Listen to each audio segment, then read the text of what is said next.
You ever see someone so entitled, they treat your private property like it's their personal racetrack? That's exactly what we dealt with when the Karen sisters started driving through our farm like they owned it. I remember the first time it happened clear as day. I was hauling a bucket of chicken feed when I heard the rumble of tires over gravel, but not from the road. No, the sound was coming from across our wheat field.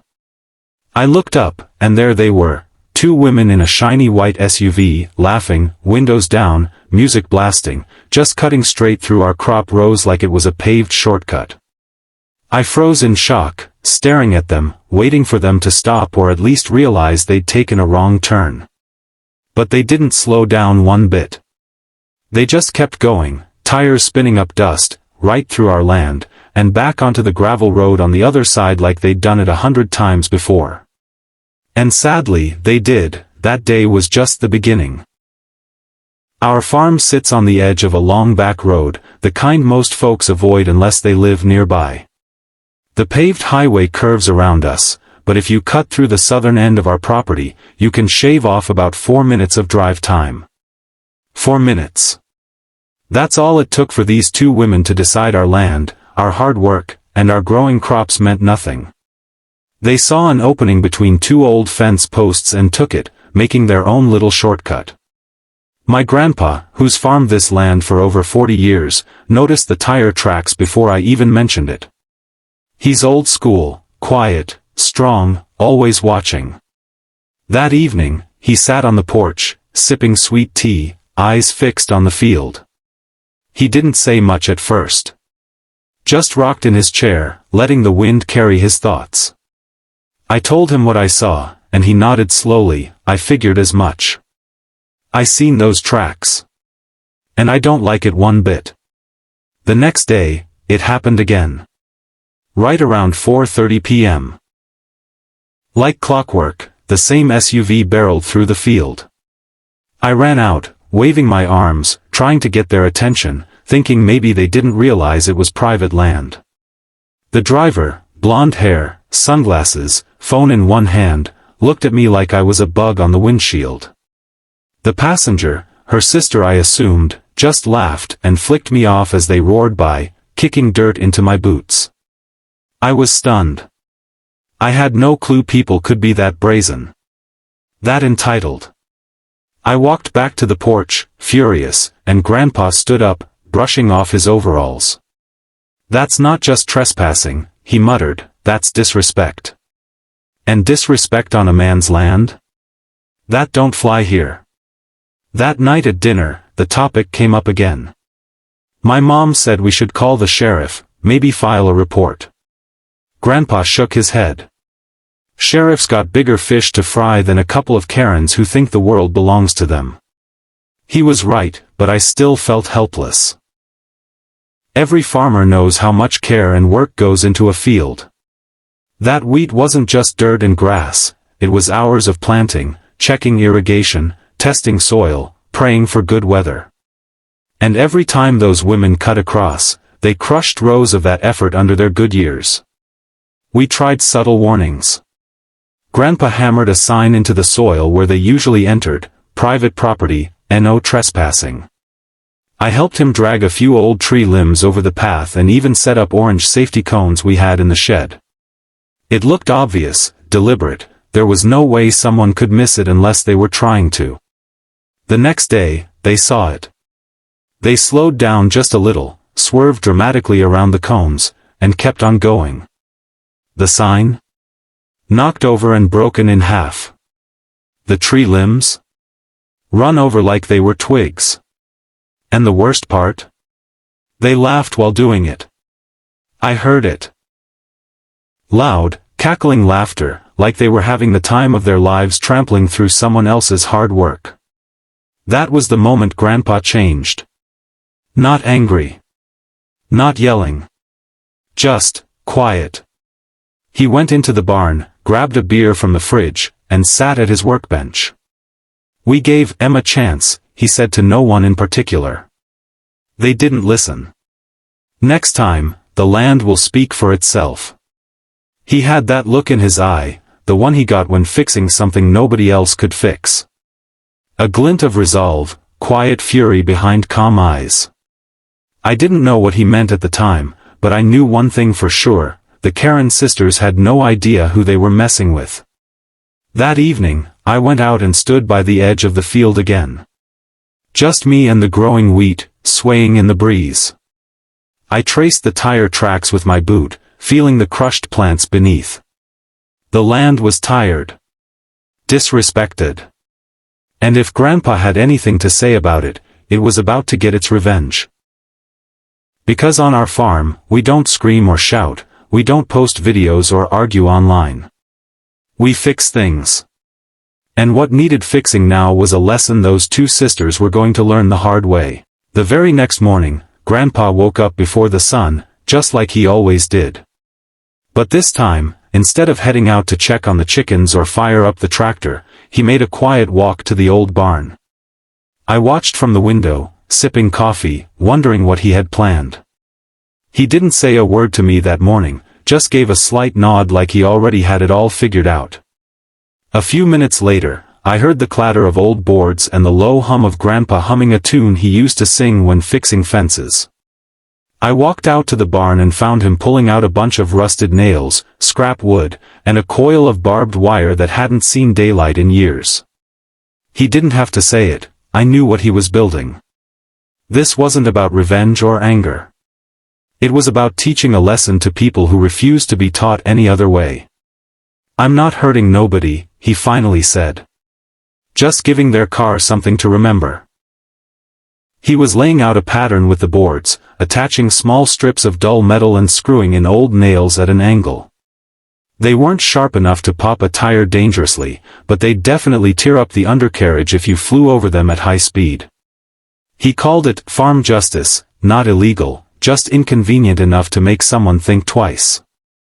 He worked slow and deliberate, like a carpenter working on his final masterpiece. Once he was done, we loaded it onto the back of the ATV and rode out to the field together. We picked the exact spot where the sisters always entered, a small slope just past the ditch, right after the broken fence post they used as their personal gate. Grandpa laid the trap carefully, covering it with a layer of hay and dirt so it would blend in perfectly with the rest of the ground. To the naked eye, it looked just like any other stretch of field. But we both knew better. After the job was done, we rode back to the porch and waited. The day passed slowly, the summer heat beating down on the land. Around 4 p.m., I started hearing it, the familiar hum of an engine in the distance. Grandpa didn't move. He just kept rocking in his chair, eyes scanning the horizon. A few minutes later, there it was, the same white SUV, the Karen sisters in the front seat, music thumping, dust rising in their wake. They didn't slow down at all. They didn't hesitate. They hit the entry point at full speed, laughing, probably recording themselves again. And then it happened.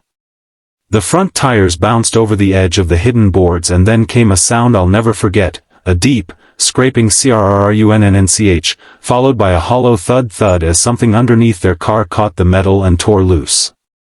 The SUV jolted, tilted to the side slightly, and came to a coughing halt about 20 feet in. Smoke started rising from underneath.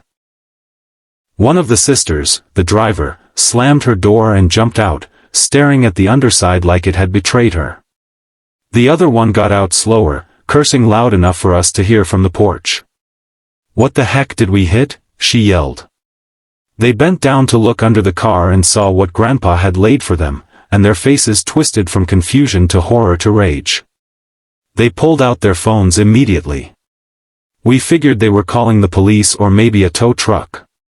Grandpa didn't move a muscle. He just took a long sip of sweet tea and said, "I told you. The land remembers." After about 15 minutes, a tow truck showed up. The driver got out, took one look at the field, and let out a long whistle. "You girls been driving through private land?" he asked. One of the Karens snapped back, "That's none of your business. Just get it on the truck." But he wasn't done. He crouched down, looked at the undercarriage, and said, "Oof, you tore the fuel line clean off." "And that's not all," looks like your exhaust got ripped too. That's gonna be a few $1,000s, easy. That's when they finally noticed us, sitting calmly on the porch like nothing had happened.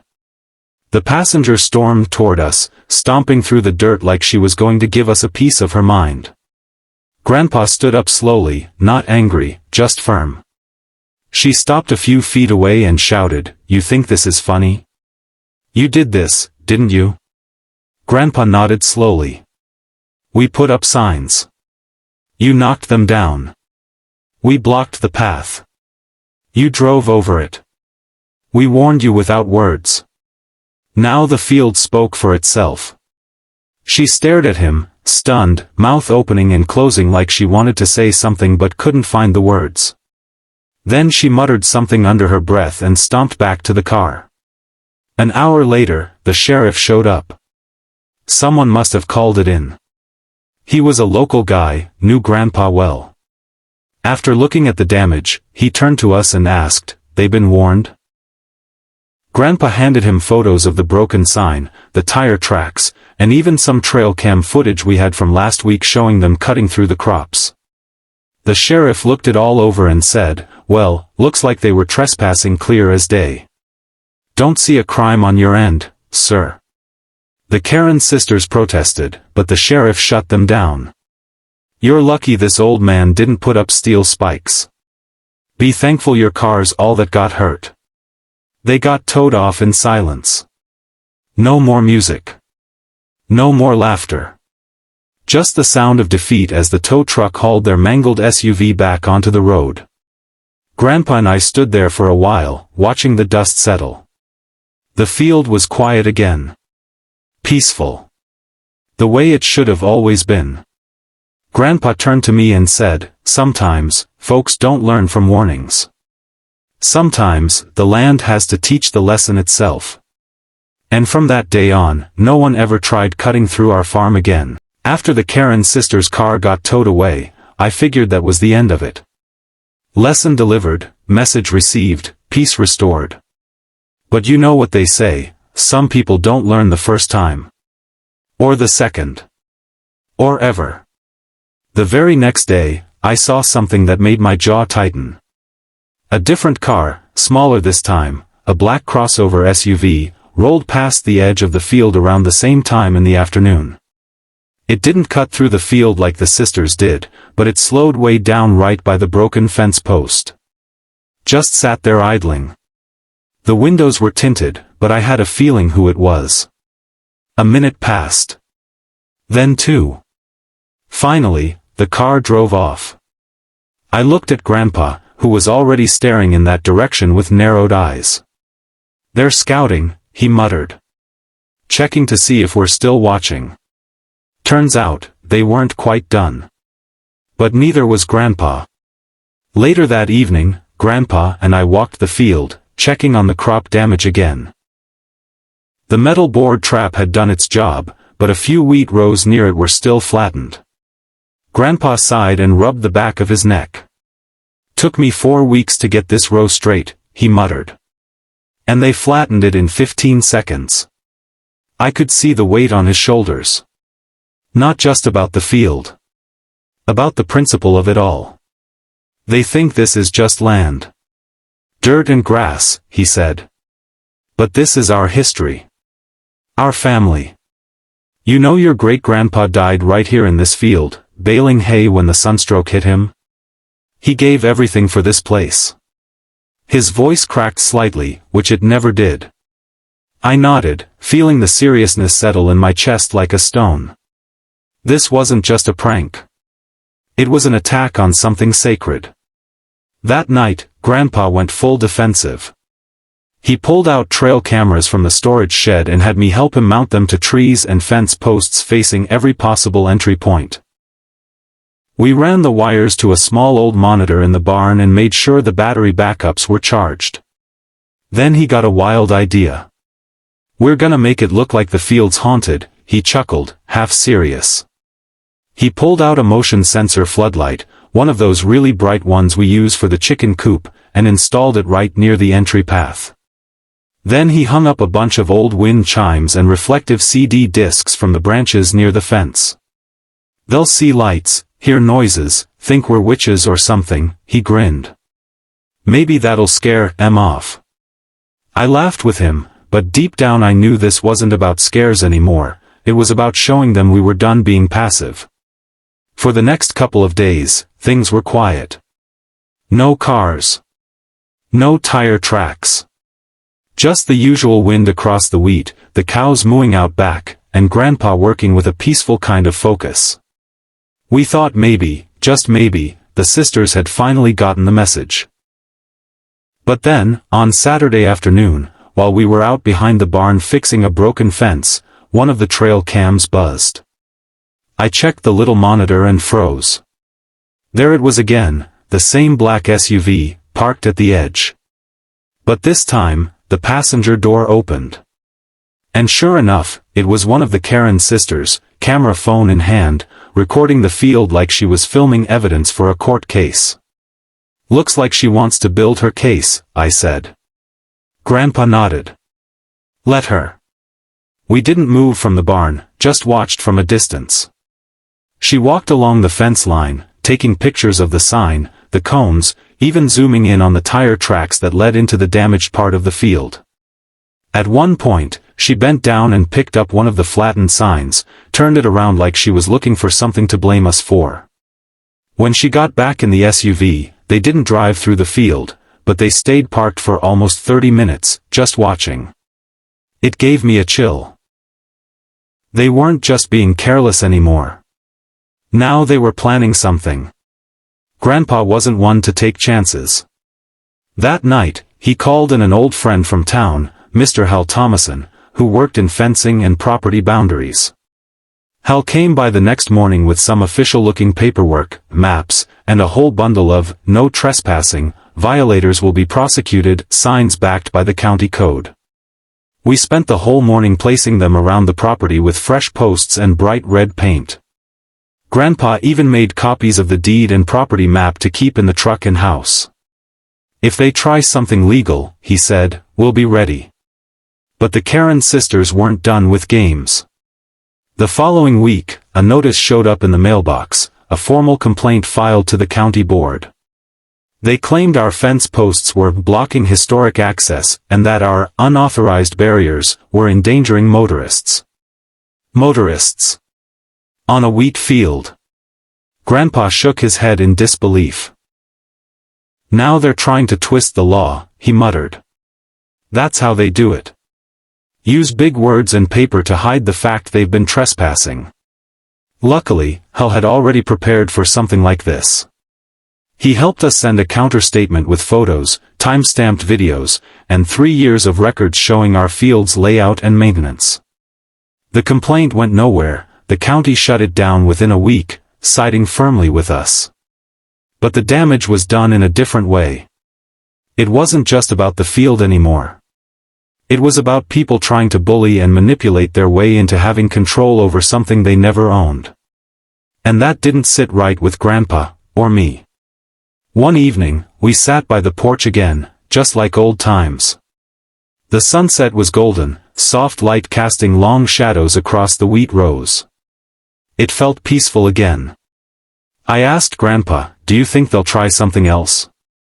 He stared off toward the road and said, "People like that, they always do. But this land's got roots. And roots don't give way easy." His words stuck with me. Because he wasn't just talking about soil and fences. He was talking about standing your ground. About protecting what's yours not just with traps or signs, but with history, dignity, and grit. And no matter how many Karens showed up at our fence line, I knew one thing for sure, we'd always be ready. A few days after we finished installing the new fence around the field, things finally felt settled.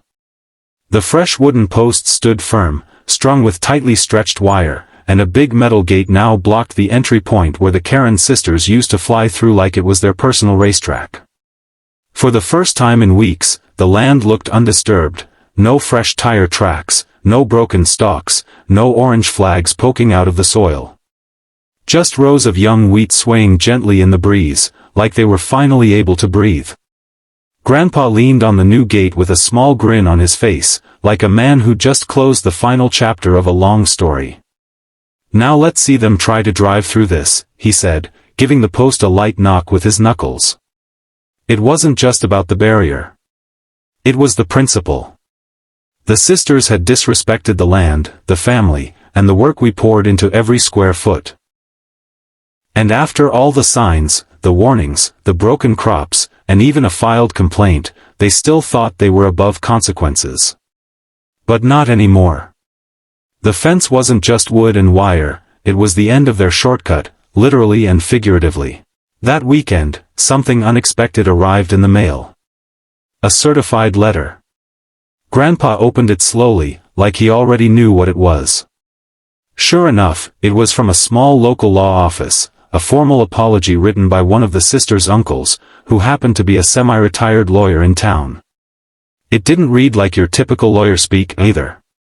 It was honest, or at least tried to sound that way. It said they regret any misunderstandings, acknowledge the damage caused, and promise to respect the boundaries and privacy of our property going forward. Grandpa didn't react much. He folded the letter, stuck it under the salt shaker on the kitchen table, and said, they had to be cornered into doing the right thing. That ain't character, that's pressure. I asked him if we were going to respond, maybe accept the apology. He shook his head. Let them live with it. The silence from us says more than 1,000 words ever could. And he was right. There was nothing left to say. We didn't need revenge. We didn't need drama. All we ever wanted was for them to stay on their side of the line. And now, that line was permanent. Over the next week, the black SUV drove past our gate twice. They didn't stop, just slowed down as if to see if anything had changed. It hadn't. The gate was locked, the cameras were watching, and the fields were growing peacefully again.